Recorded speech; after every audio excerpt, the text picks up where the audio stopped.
Peraí. Prontinho, já estamos gravando. Queria agradecer desde logo para quem está ouvindo esse podcast agora. Ô luta, viu, né, Lígia? Sim.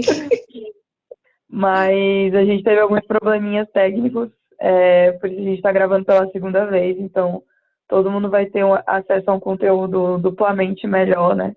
Meio que a gente já treinou. E aí eu queria dar boas-vindas, né? Falar um pouquinho que a gente vai conversar hoje sobre contabilidade para leigos, né? Entendendo um pouquinho do que é esse mundo.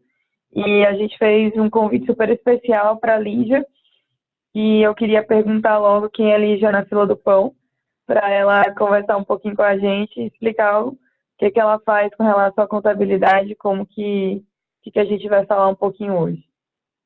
E aí, Lígia, quem é você na fila do pão? Oi, pessoal, tudo bom? Eu sou Lígia Spencer, sou contadora, sou consultora de algumas startups e empresas de tecnologia. Lá já me adiantou que esse vídeo também vai para muita empresa ou profissionais de arquitetura, se eu não estou enganada. E também atendo bastante profissionais de arquitetura e profissionais liberais que se enquadram aí, é onde os profissionais de arquitetura se enquadram. E eu estou aqui hoje para tirar as dúvidas de vocês sobre essa parte de legalização de empresa, de como fazer para abrir uma empresa. Podem tirar as dúvidas. Então, a gente conversou um pouco, Lídia, assim, sobre que existe, na verdade, um movimento, assim, bem parecido no sentido de, não sei se já ouviu falar do movimento Indie Maker, que são profissionais sozinhos, né, são muito parecidos com os profissionais liberais, e que esses profissionais, muitas vezes, eles são arquitetos, designers, então, eu acho que o que a gente vai conversar aqui, ele vai abranger como um todo esse movimento, assim, de profissionais liberais que estão começando agora, então, se você está começando agora e quer entender como se legalizar, quais são, por que se legalizar, né, a importância, eu acho que esse podcast ele vai ajudar bastante. E aí eu queria começar perguntando qual é o momento, né, de abrir uma empresa e como saber qual que é o tipo de empresa mais adequado para determinada situação. Certo. A primeira coisa, quando a pessoa resolve abrir uma empresa, né? Primeiro ela tem que destacar alguns pontos. Saber qual é a estimativa dela de faturamento, se isso vai ser recorrente, qual é a real necessidade que ela tem de abrir uma empresa, se ela pretende ter sócios, ela tem que entender esse contexto, qual é o serviço que ela vai prestar, qual é o faturamento que ela pretende ter, se ela pretende ter sócios e qual a real necessidade de abrir, porque assim, quando a gente abre uma empresa, é igual a ter um filho, você vai ter um filho que vai te gerar custos e vai te gerar trabalho e dedicação, certo? Então, não existe mais isso de abrir a empresa por abrir, porque eu vou abrir e vou deixar ela ali. Uma empresa, enquanto aberta, ela está te gerando custos e obrigações. Então, tem que ter um propósito muito bem definido de por que e qual a minha necessidade de abrir a empresa. E aí, para isso, eu recomendo que faça uma análise para realmente entender se é melhor permanecer como pessoa física ou se, de fato, está no momento de abrir uma pessoa jurídica. Ô, Lígia, e se a gente pensar alguém que já está começando a fazer alguns projetos, está precisando emitir nota fiscal, por exemplo, o que tem que analisar, o que tem que mensurar nessa análise para entender estimativa de faturamento, principalmente isso, né, que eu acho que é a coisa mais abstrata, né? Sócio já dá para definir se quer ou não, se pretende ter algum tipo de investimento e talvez fazer uma parceria no sentido de sociedade. Mas, enfim, o que analisar? Quais as métricas? Certo. A principal métrica é realmente essa de estimativa de faturamento. Por mais que seja difícil, mas vamos a um exemplo prático, né? Você presta um tipo de serviço que ele pode até ter uns custos altos, mas ele é um serviço que ele é caro. Então, por exemplo, eu vou para um exemplo bem assim, genérico mesmo, alguém que revende carro. Essa pessoa, ela vai emitir uma nota fiscal alta, um valor alto. Então, ela, se for fazer isso como pessoa física, ela vai ter mais impostos a pagar, então termina valendo a pena ser uma personalidade jurídica. Trazendo mais a realidade dos pequenos profissionais liberais que chegam à necessidade de emitir nota fiscal, a primeira coisa a se ponderar eu preciso de fato emitir uma nota fiscal.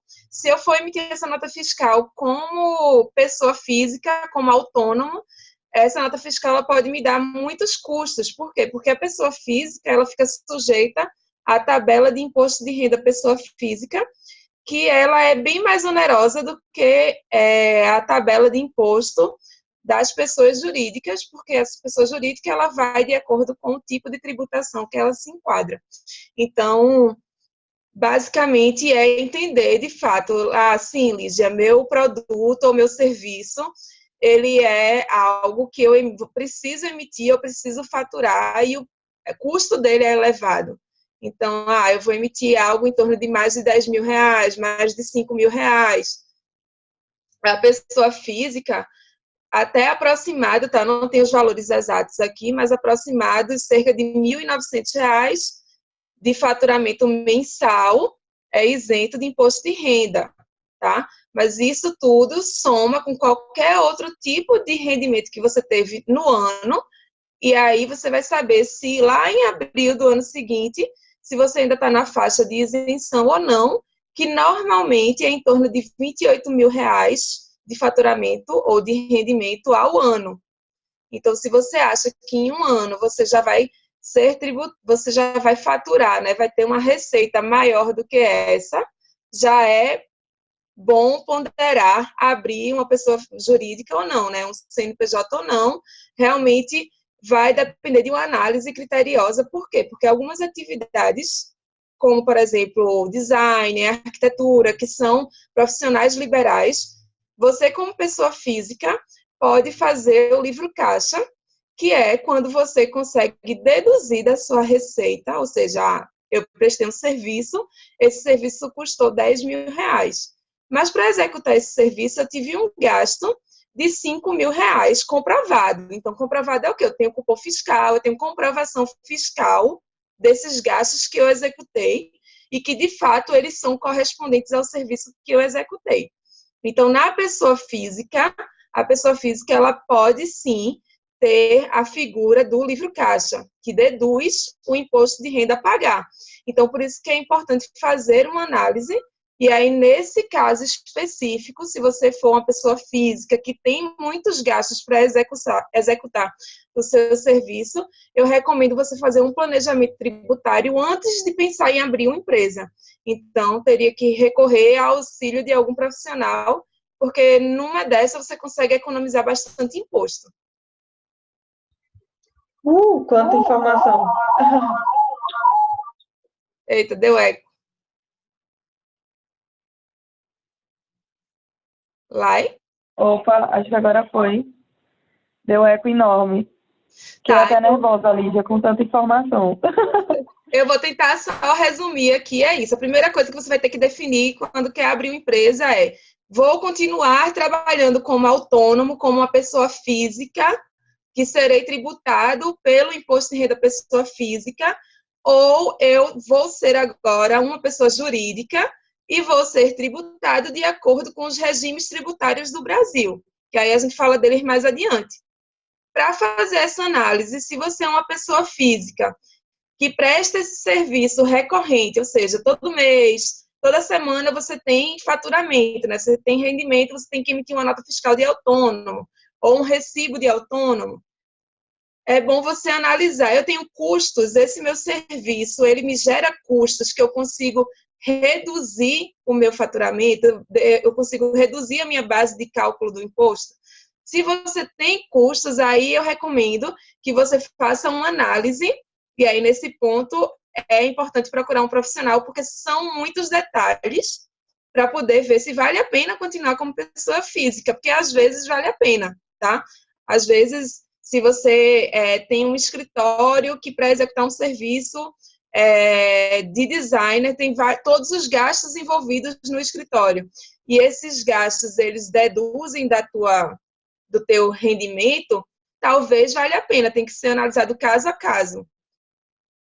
Mas se tudo bem, Lígia, eu emito aqui eu faço meu serviço, eu tenho meu rendimento e eu tenho muito pouco gasto, porque eu sou home office, porque está muito misturado o que é gasto meu pessoal com o gasto da minha empresa, que não é empresa ainda, né, no caso, com os gastos da operação do meu serviço.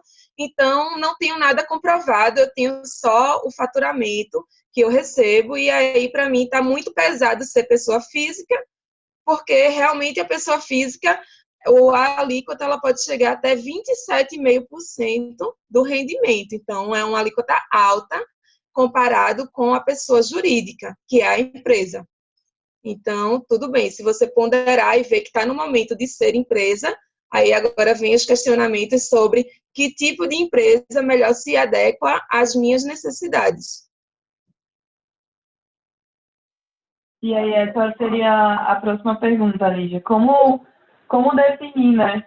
Qual é esse tipo de empresa? Está relacionado à sociedade, está relacionado ao faturamento também, mas, fora isso, a gente sabe que tem a política pública do MEI, né? Se tu puder falar um pouquinho sobre isso também.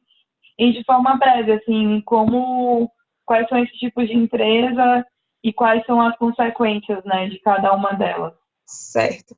Eu vou falar dos tipos mais básicos de empresa, tá? Então, Lígia, beleza, já entendi que eu vou ser pessoa jurídica, eu preciso ter uma empresa.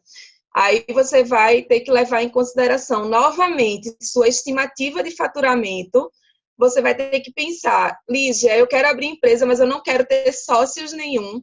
Eu não tenho uma pessoa para abrir a empresa comigo. Então, é isso, eu tenho que saber minha estimativa de faturamento, saber se eu pretendo ter funcionários, saber se eu quero ter ou preciso ter sócios, tá? Então, levando em consideração, e preciso também saber a atividade econômica que eu vou exercer, porque tudo isso interfere no tipo de empresa que se adequa a você. Pensando nesse contexto, eu vou falar dos tipos de empresa.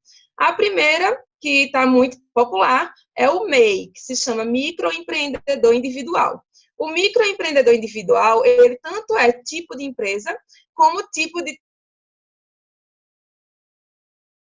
Existe muita confusão entre tipo de empresa e tipo de tributação, porque às vezes as pessoas falam, Lígia, eu quero abrir uma empresa simples nacional.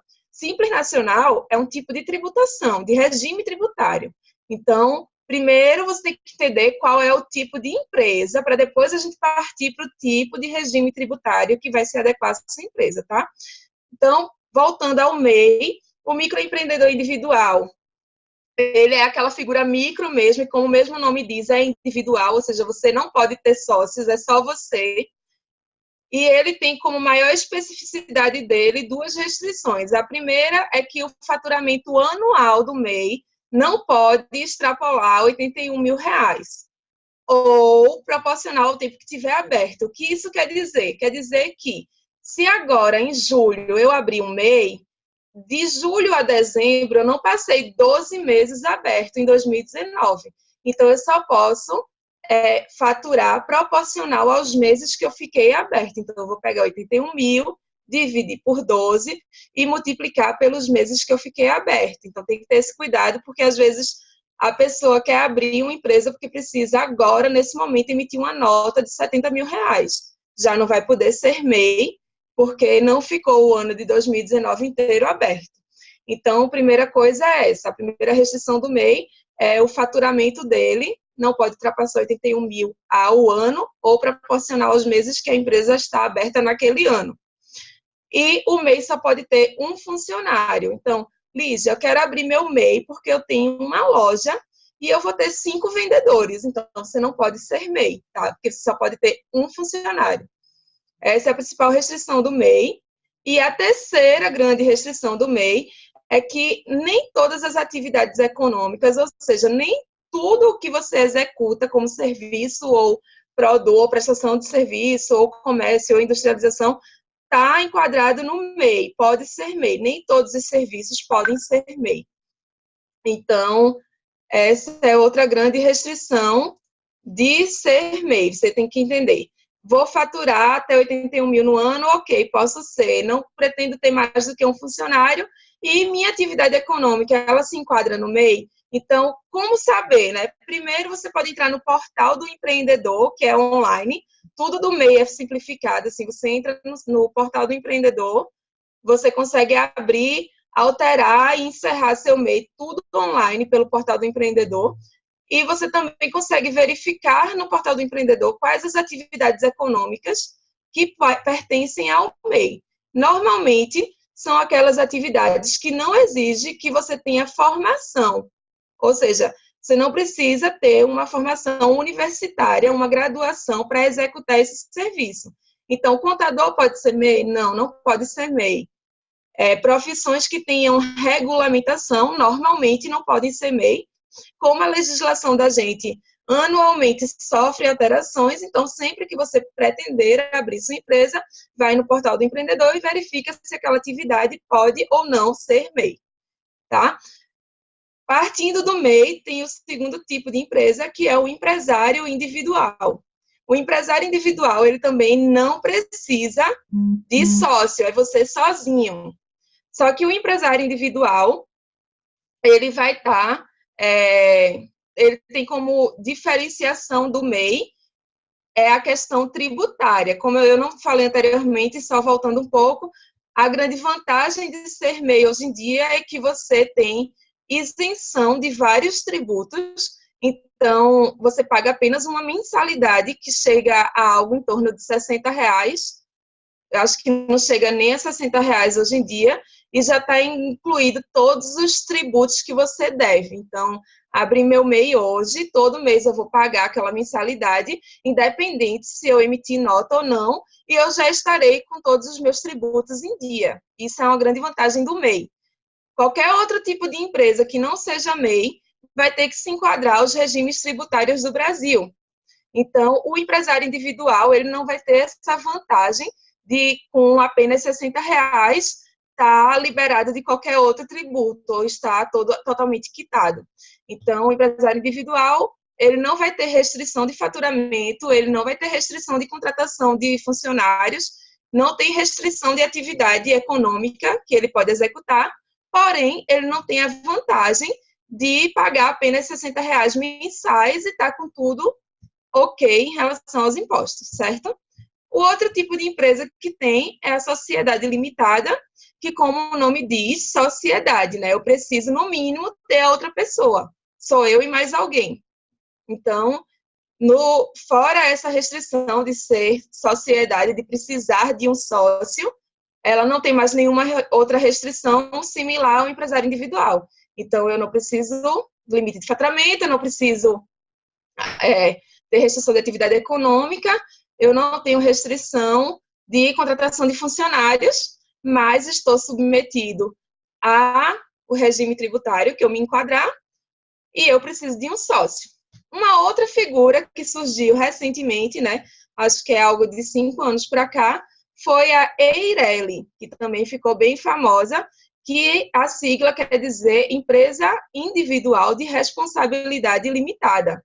E aí eu deixei para falar por último, porque ela se configura como um empresário individual que tem o seu capital limitado a algo, tá? Que você determinou no contrato, assim como uma sociedade limitada. Esse termo limitado quer dizer que a sua responsabilidade como sócio ou como empresário está limitada a um capital que você determinou.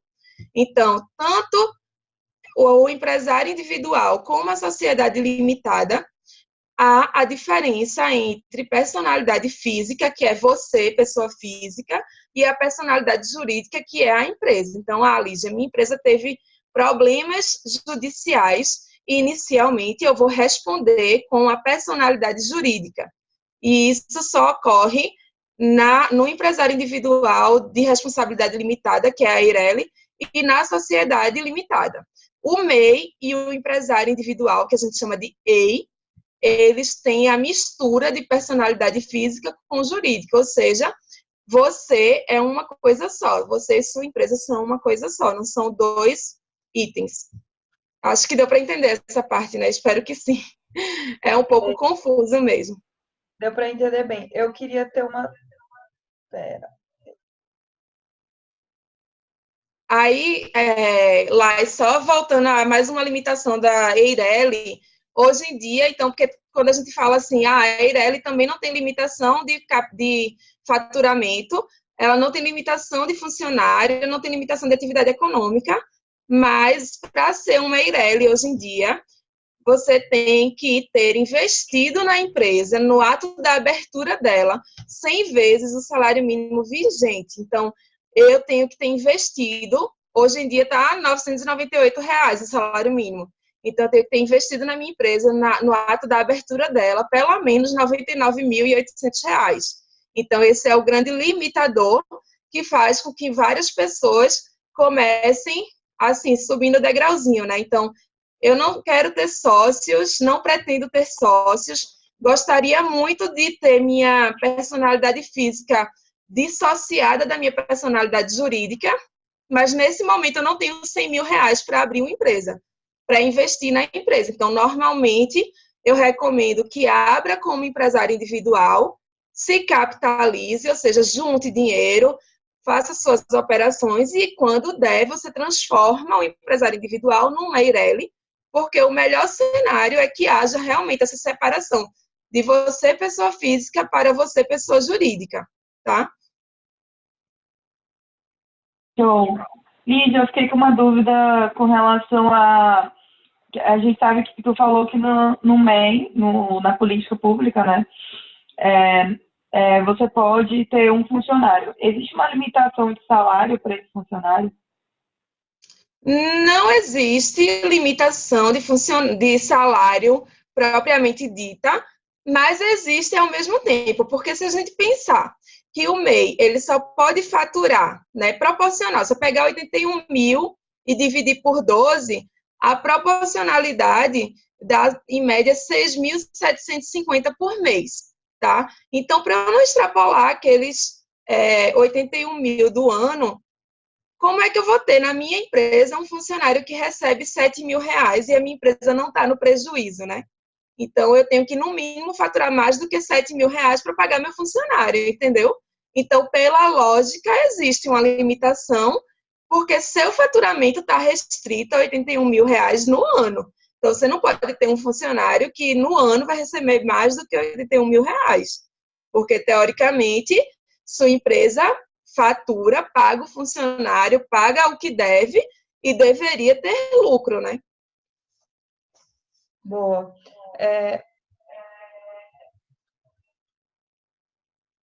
Aí, lá eu... Desculpa, eu tô trocando aqui na hora de mutar, foi mal. Outra dúvida que eu queria ter, Lídia, é que a gente vê hoje em dia cada vez mais a individualização do trabalho, né? Então, cada vez mais as pessoas, elas são empresas, né?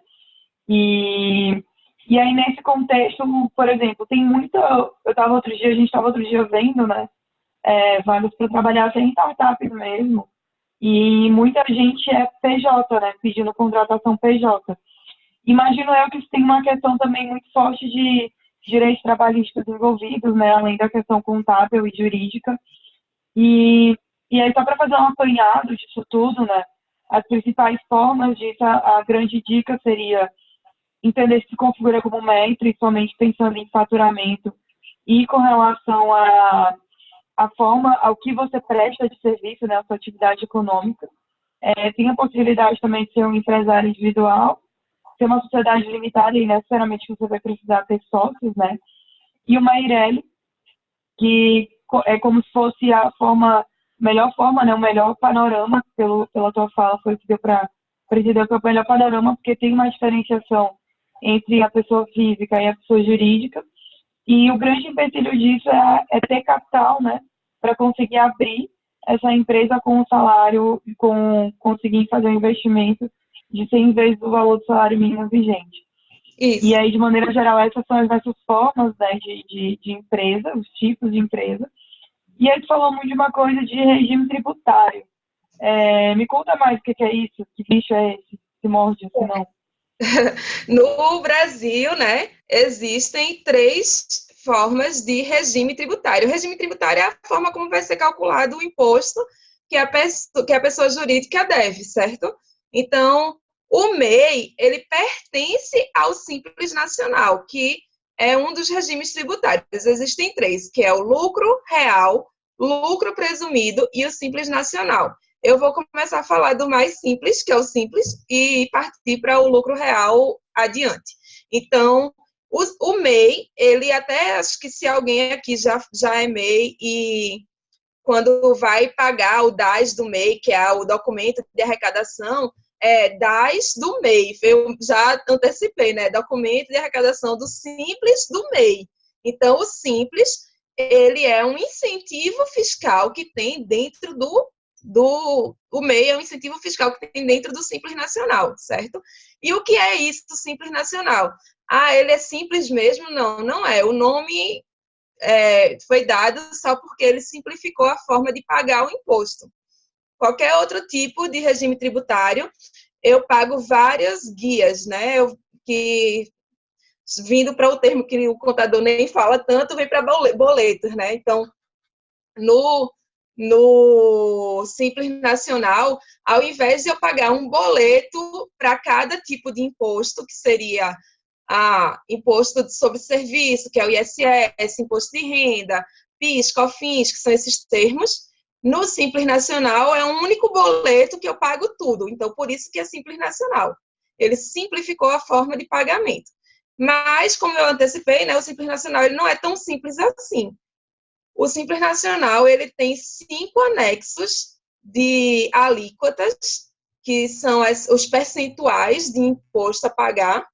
Então, você vai se adequar, vai se enquadrar no anexo de acordo com a atividade econômica que você exerce. Por isso que, lá no começo, eu disse que quando você vai abrir sua empresa e vai pensar em fazer o planejamento tributário dela, quer saber quanto que eu pretendo gastar ou vou ter de custo com imposto, é importantíssimo eu saber quais são as atividades econômicas que eu exerço, porque nem sempre é vantagem ser Simples Nacional, né?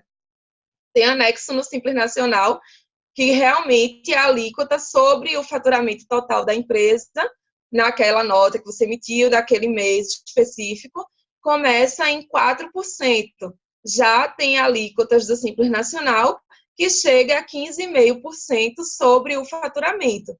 Então, isso realmente depende de dois principais fatores, três, desculpa. Folha de pagamento da empresa, então se a empresa tem funcionários ou não, faturamento e a atividade econômica, tá? Então, levando em consideração esses três fatores, eu vou saber em qual alíquota minha empresa vai ser utilizada como base para apurar o imposto da minha empresa. Então, esse é o Simples Nacional. De simplificado, ele só tem o fato de que uma única guia eu pago a maioria dos meus impostos, tá bom?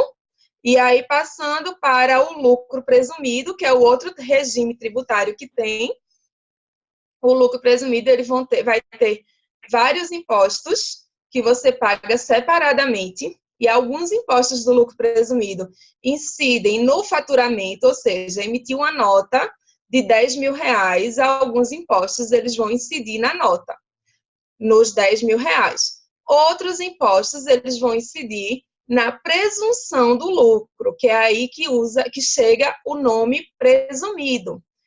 O nome lucro presumido quer dizer o quê? Que o governo pressupõe qual o lucro que as empresas têm. Então, para a empresa de serviço, que eu acho que é a maioria que a gente está lidando aqui, o governo estipula que todo prestador de serviço tem, em média, 32% de lucro. Então, eu prestei um serviço hoje de 10 mil reais para o governo, 32% desse serviço foi lucro e alguns impostos vão incidir nele.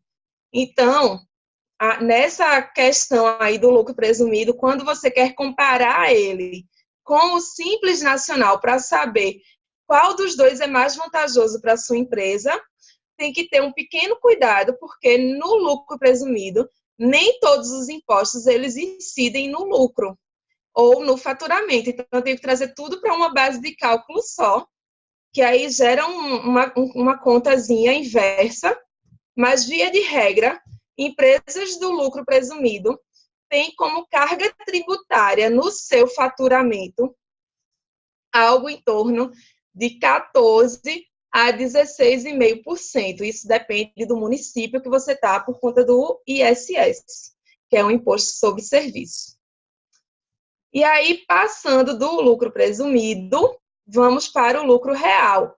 O lucro real é aquele onde você vai pagar o imposto sobre o lucro real da sua empresa. Então, o governo ele não está presumindo que sua empresa tem um lucro X.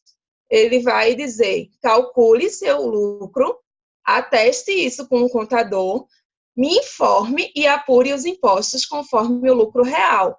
Ah, Lígia, então é muito bom, todo mundo deveria ser lucro real, já que eu vou pagar em cima do meu lucro, de fato. Não, não é assim, tá? Porque para você atestar um lucro, o governo criou várias e várias obrigações acessórias, que são declarações, para ele conferir se de fato o que você está atestando é correto, né? Isso é uma forma de evitar a fraude fiscal. Então, hoje em dia, eu só recomendo ser lucro real, uma empresa que já está faturando bem, porque, querendo ou não, vai gastar mais com contabilidade, vai precisar ter um financeiro bom dentro da empresa e controles financeiros bons dentro da empresa. Então, nem sempre vale a pena ser lucro real. Eu sempre recomendo que quem está começando, que ainda nunca empreendeu, que está tentando entender como funciona o fato de empreender, de como vai controlar as finanças da empresa, se puder ser Simples Nacional, vá para o Simples Nacional, porque as obrigações acessórias são menores. Você não precisa pagar várias guias de imposto. Então, para você fazer seus controles é melhor. E, às vezes, a diferença entre ser Simples Nacional e lucro presumido é uma diferença de alíquota aí de 1 a 2%, que você, às vezes, dependendo do caso, paga a mais no Simples Nacional, mas que isso te exime de tanta obrigação acessória, de tanto controle, às vezes, de gastar contratando um funcionário para o financeiro da sua empresa, que vale a pena. Então, cada caso é um caso, e realmente a minha maior dica é que se você quer abrir a empresa e você não tem noção nenhuma, não se sente confortável com finanças, não entende muito bem de legislação, busque uma consultoria prévia, porque às vezes é um mínimo detalhe que vai te fazer pagar menos imposto e te dar menos trabalho também. Boa, Lígia. A gente tinha conversado, né, sobre a importância assim, do profissional de contabilidade dentro de uma empresa, também dando algum tipo de assessoria para quem está começando.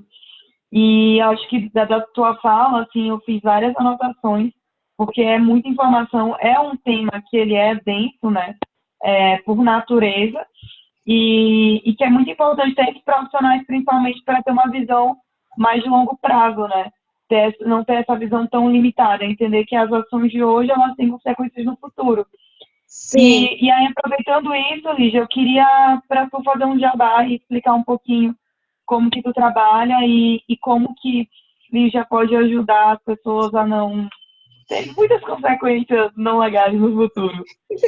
Sim, lá e também só, já que tu falou aí da questão das consequências futuras, também deixar isso, né, destacado. A partir do momento que você escolhe, quando você abre a empresa, você pode se enquadrar como lucro real, como lucro presumido ou como Simples Nacional. A partir do momento que você definiu o regime tributário, você só consegue alterar o regime tributário em janeiro do ano seguinte. Então, às vezes, se tu fez um cálculo errado, tu vai passar um ano pagando imposto errado. Então, é bom não brincar com isso, né? Ter realmente um cuidado e uma atenção especial na hora que for abrir sua empresa. E acho que, resumindo também toda essa parte burocrática que eu falei, que eu nem disse a parte mesmo burocrática de abrir a empresa, né? Eu falei da atenção aos cuidados do tipo de empresa e regime tributário. Acho que na hora que você for abrir sua empresa, bota no papel. Qual a minha estimativa de faturamento? O que é que eu preciso exercer de atividade econômica? Então, o que é que eu vou exercer na minha empresa? Se eu vou ter funcionários ou não. E, deixa eu ver se eu estou faltando mais alguma coisa. Tipo, se eu vou ter funcionários ou não, estimativa de faturamento, atividade econômica e se eu pretendo ter sócio ou não, certo? E aí, vindo para a parte da importância do contador, né? Eu ia até brincar para o meu jabá, mas nem é tanto do meu jabá. Na verdade, é a importância de um consultor nessa hora de abrir a empresa. É como eu tinha dito anteriormente, né? Ele vai te ajudar a te orientar qual o contexto melhor para você. Se é você permanecer como pessoa física, se é mudar para pessoa jurídica, qual tipo empresarial melhor se adequa à sua realidade, qual regime tributário é melhor. Às vezes é uma pequena mudança. Então, Lígia, eu exerço esse tipo de serviço, às vezes com uma simples análise de CNAES, que são Códigos Nacional de Atividade Econômica, você consegue se enquadrar num regime tributário mais vantajoso para você. Então, é importante um profissional que já tem experiência nessa área, porque ele vai te orientar melhor para evitar que você faça escolhas que vão te dar, no mínimo, um ano aí inteiro pagando mais imposto. E eu acho que o maior cuidado é esse mesmo, a gente chama de planejamento tributário e financeiro, que é importantíssimo ser feito antes de abrir, né? Porque é melhor prevenir do que remediar. Normalmente o que acontece é o contrário. Só abre a empresa sem muita informação, quando se vê, tá ali trabalhando e só com muito imposto para pagar, e aí sim recorre a um profissional para entender por que está nessa bola de neve. Então, se puder evitar isso, é melhor. E às vezes nem sabe, né, que tem esses montes de impostos para pagar e aí depois só vem a bomba, né? Eu já vi várias pessoas acontecendo isso. E, Lídia, eu queria aproveitar para perguntar um pouco do teu trabalho, como que funciona a tua consultoria, por hora, por projeto, no sentido de, Lídia, preciso ajuda de abrir empresa, como que funciona? E como que a gente te encontra também? Tá, lá o valor realmente depende da demanda de trabalho, tá? Então não tem nem como dizer um valor específico. Normalmente eu faço um diagnóstico e vou saber da demanda. Porém, eu também tenho as consultorias online, onde a pessoa pode agendar comigo de 30 minutos a 1 hora ou a quantidade de horas que sejam necessárias, que eu uso muito essa consultoria para essas dúvidas contábeis. Às vezes a pessoa, ela quer apenas uma orientação contábil, de onde seguir, o que é que eu preciso estar atento. Muito do que eu falei aqui, eu esclareço melhor na consultoria online. Então, vocês podem me encontrar ou através do Instagram do meu escritório, que é o Spencer Consultores, ou pelo site, que é o spencerconsultores.com, ou pelo meu e-mail, que é ligiaspencer@gmail.com. E aí é só falar comigo que eu passo mais orientações sobre a consultoria online, ou se de fato você precisa contratar um contador, a gente também, eu tenho o escritório, né, vocês vão ver lá no site da Spencer, que a gente executa todos os serviços contábeis necessários. Show de bola! Lígia, queria te agradecer, passou rapidinho, né? Queria te agradecer muito as tuas dicas, né? E principalmente as tuas orientações. Eu acho que pode prevenir falência de muita gente e desesperos futuros também. Eu queria aproveitar para te perguntar o que dá para conversar sobre Lígia, o que Lígia gosta, assim, para quebrar um pouquinho o gelo. Quem quiser continuar essa conversa contigo, o que Lígia gosta e o que dá para puxar a conversa. Tá, quem quiser continuar essa conversa comigo também pode me encontrar no meu Instagram pessoal, que é o Lígia Spencer. E eu adoro empreendedorismo, adoro isso que a gente está fazendo, que é incentivar novas pessoas a empreenderem. Acho que esse é o caminho. E amo café também, então atualmente eu moro em Caxias do Sul, né? Mas a empresa, a Spencer Consultores, fica em Recife. Eu vivo nessa ponte aérea. Quem quiser marcar um cafezinho presencial também, manda mensagem e a gente marca. Show de bola. Além disso tudo, Lígia é uma das community leaders mais incríveis assim, que eu conheço. Acho que vale a pena falar sobre isso.